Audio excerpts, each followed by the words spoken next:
सत्य न्यूज़ आजादी समाचारों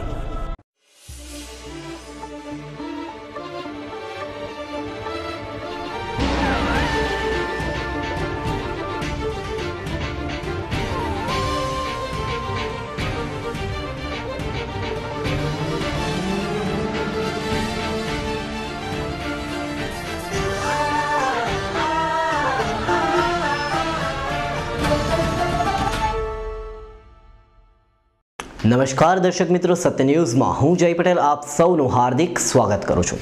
સમાચારોની શરૂઆત મુખ્ય સમાચારોથી। વલસાડ સાથે દેશભરમાં અન્ના હજારે છવાયા, રેલી અને ધરણા યોજાયા। અન્ના હજારેની ધરપકડ મામલે ઉઠેલો વિરોધ વંટોળ।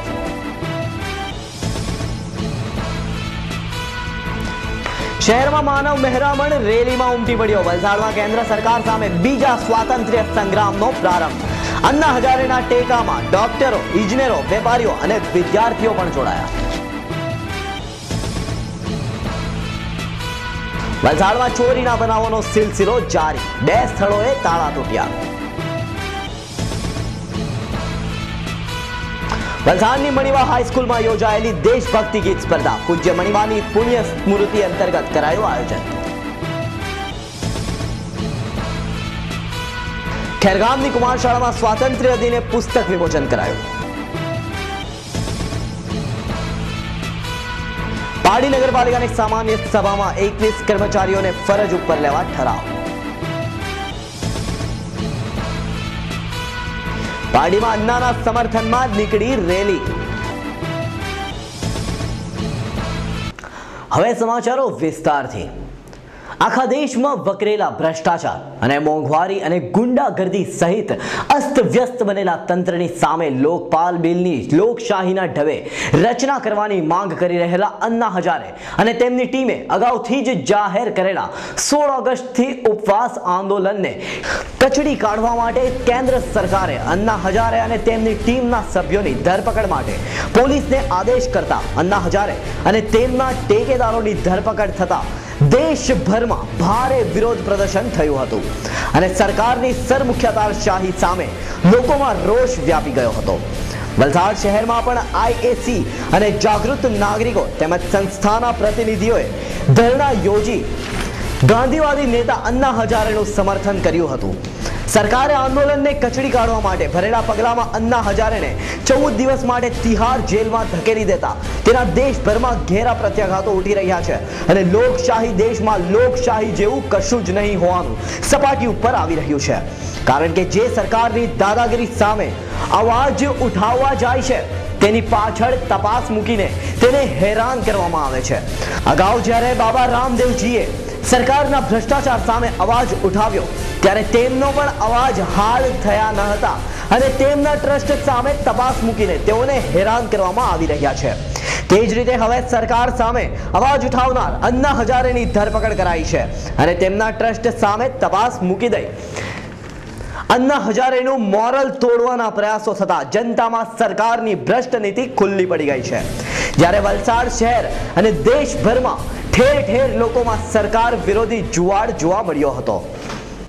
વહેલી સવારે થયેલા અન્ના હજારેના અનશનને તોડવા માટે અન્ના હજારેની ધરપકડ કર્યા બાદ કેન્દ્ર સરકારના અંગ્રેજ શાસનની સામે જંગે ચડેલા ગાંધીવાદી નેતા અન્ના હજારે તેમની ટીમની સામે કેન્દ્ર સરકારના કટોકટી 1974ના સમય જેવા બિન લોકશાહી વર્તનની સામે દેશભરની જનતામાં વિરોધ ઉઠ્યો છે। ત્યારે વલસાડ શહેરમાં પણ તેના ઘેરા પ્રત્યાઘાતો ઉઠવા પામ્યા છે અને અન્ના હજારેની થયેલી ધરપકડના મામલે સાંજના અરસામાં નીકળેલી રેલીમાં શહેરના જાગૃત નાગરિકો જોડાયા હતા। આઝાદીના બીજા સંગ્રામ તરીકે જાણીતી થઈ રહેલી લડતમાં વલસાડના સક્રિય ટેકા માટે શહેરની સામાજિક સંસ્થાઓના નાગરિકો, ડોક્ટર, ઇજનેરો, વેપારીઓ, આર્કિટેક્ટો, વિદ્યાર્થીઓ અને યુવક યુવતીઓ રેલીમાં ઉમટી પડ્યા હતા અને 300 થી વધુની સંખ્યામાં નાગરિકોએ રેલીમાં ભાગ લઈને કેન્દ્ર સરકારની નીતિનો વિરોધ કરી સૂત્રોચ્ચાર કર્યા હતા। વલસાડમાં અન્ના હજારેના સમર્થનમાં દરરોજ સવારે 8 થી સાંજે 8 સુધી ધરણાનો કાર્યક્રમ યોજાશે, જેમાં મોટી સંખ્યામાં જાગૃત નાગરિકો ભાગ લઈને સરકારની હિટલર શાહીના સામે વિરોધ પ્રદર્શન કરશે।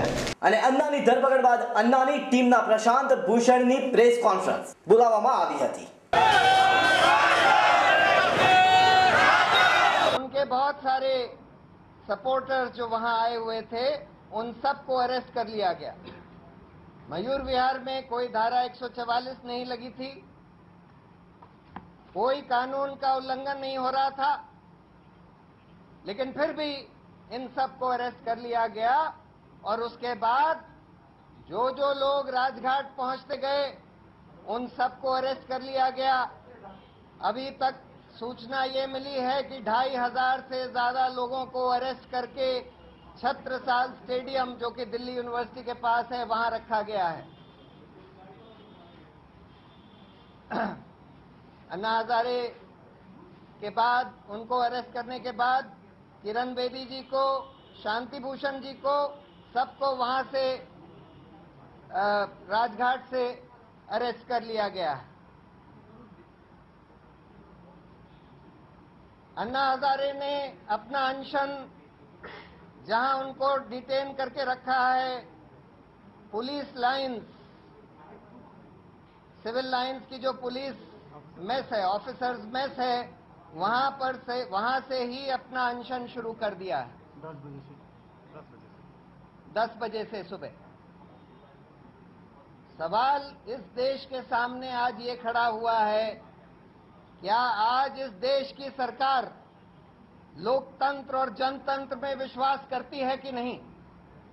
हम लोगों को ये कहते हैं कि आप लोग पार्लियामेंट्री कमेटी के सामने क्यों नहीं जाते? आफ्टर ऑल पार्लियामेंट्री कमेटी जो है लोकतंत्र का प्रतीक है, लेकिन दूसरी तरफ लोकतंत्र का जो बिल्कुल मूल आधार है, ये हर नागरिक को ये स्वतंत्रता है, हर नागरिक का मूल अधिकार है कि वो कहीं पर भी, किसी भी मुद्दे पर सरकार के खिलाफ अपना असहमति व्यक्त करने के लिए प्रदर्शन कर सकता है, अनशन पर बैठ सकता है। सुप्रीम कोर्ट बार बार ये कह चुका है कि इसके ऊपर आप सिर्फ reasonable restriction law and order के नाम पर लगा सकते हैं। हम लोगों ने बार बार ये बोला कि हमारा अनशन बिल्कुल शांतिपूर्ण रहेगा, कोई लॉ एंड ऑर्डर की प्रॉब्लम नहीं होगी। लिखित अंडरटेकिंग भी दे दी पुलिस को, हम लोग पूरा अपना अरेंजमेंट करेंगे, कोई किसी को कोई असुविधा नहीं होने देंगे। लेकिन फिर भी उसको रोककर धारा 144 वहां लगा दी गई, सिर्फ इसलिए कि ये अनशन ना हो सके, कि सरकार के खिलाफ प्रदर्शन ना हो सके। क्या सरकार की ये मंशा नहीं दिख रही आज पूरे देश को? जो मंशा सरकार की इमरजेंसी जब लगाई गई थी तब दिखी थी कि जो भी सरकार के खिलाफ बोलेगा उसका मुंह बंद कर दिया जाएगा, उसको जेल में डाल दिया जाएगा।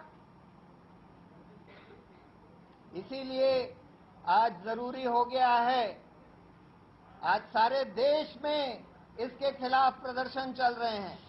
कम से कम 100 शहरों में, 500 शहरों में, जगह जगह पूरे देश में इसके खिलाफ प्रदर्शन, जुलूस, आंदोलन, धरना सब चल रहा है।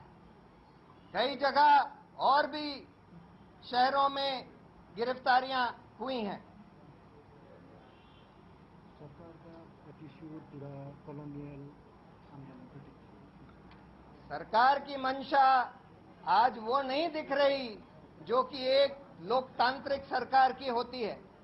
सरकार की मंशा वही जो ब्रिटिश राज में सरकार की मंशा होती थी, ब्रिटिश सरकार की वही मंशा दिख रही है कि यहाँ की जनता को कोई जनतांत्रिक अधिकार नहीं प्राप्त हैं और वो इस देश के राजा हैं। इसीलिए अब ये जरूरी हो गया है कि इस देश के नागरिक, अगर इस देश में लोकतंत्र बचाना है तो इस देश के सारे नागरिक एकजुट होकर सरकार के खिलाफ खड़े हो जाएं और सरकार की इस तानाशाह जो प्रवृत्ति है इसके खिलाफ खड़े होकर अपनी आवाज बुलंद करें। हम लोग आह्वान दे रहे हैं इस देश के पूरे जनता को कि वो लोग अपनी अपनी जगह सड़क पर निकलकर बिल्कुल शांतिपूर्ण तरीके से अपना आक्रोश इस सरकार के खिलाफ, इस गैर लोकतांत्रिक प्रवृत्ति के खिलाफ व्यक्त करें।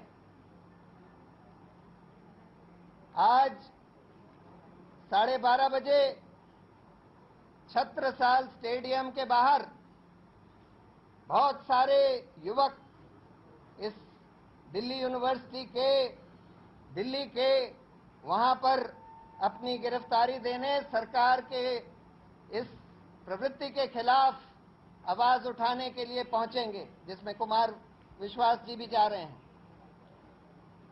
उसके बाद 4 बजे प्रगति मैदान मेट्रो स्टेशन से जेपी पार्क तक, प्रगति मैदान मेट्रो स्टेशन पर हम लोगों को आह्वान दे रहे हैं कि जो लोग इस तरफ रहते हैं वो प्रगति मैदान मेट्रो स्टेशन पर 4 बजे पहुंच जाएं और वहां से जुलूस में जेपी पार्क जाएं। जहां उनको रोका जाए वहीं बैठ जाएं धरने पर। और हम ये भी आह्वान दे रहे हैं देश की जनता को, दिल्ली की जनता को, कि कल शाम 4 बजे एक बहुत बड़ा जुलूस इंडिया गेट से पार्लियामेंट हाउस तक निकाला जाएगा, जिसमें हम इस शहर के सारे लोगों को आह्वान देते हैं कि वो लोग आएं और इस जुलूस में, जो कि इस देश को, लोकतंत्र को बचाने के लिए निकलेगा, उसमें शामिल हों। हम सरकारी मुलाजिम जो हैं इस देश के, उनको भी आह्वान करते हैं कि कल एक दिन की छुट्टी लेकर, मास लीव सारे, क्योंकि हम जानते हैं हमसे जगह जगह सरकार में जो लोग काम करते हैं वो आकर कहते हैं कि हम आपके बिल्कुल साथ हैं। तो हम उनसे अपील करते हैं कि कल एक दिन की मास लीव लेकर वो भी इसमें शामिल हों। पूरे देश के जितने सरकारी मुलाजिम हैं सब लोग एक एक दिन की मास लीव लेकर वो भी बाहर सड़कों पर आएं और जो भी धरना प्रदर्शन उनके शहर में हो रहा है उसमें शामिल हों।